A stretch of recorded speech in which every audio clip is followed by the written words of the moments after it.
কুমিল্লা উত্তর জেলা বিএনপির নবগঠিত আংশিক আহ্বায়ক কমিটির আহ্বায়ক মোহাম্মদ আবুল হাশেম চেয়ারম্যানকে ফুলের শুভেচ্ছা জানিয়েছে দাউদকান্দি উপজেলা বিএনপি।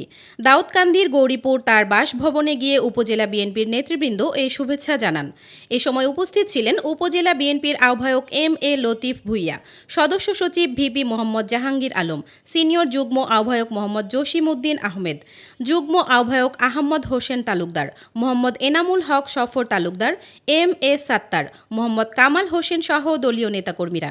পরে নেতৃবৃন্দের সঙ্গে মতবিনিময়কালে মোহাম্মদ আবুল হাশেম চেয়ারম্যান বলেন, দলকে আরও সুসংগঠিত করতে সবাইকে নিয়ে ঐক্যবদ্ধভাবে কাজ করবেন এবং দলের ভারপ্রাপ্ত চেয়ারম্যান তারেক রহমানের নির্দেশনা বাস্তবায়নে সর্বোচ্চ চেষ্টা করবেন।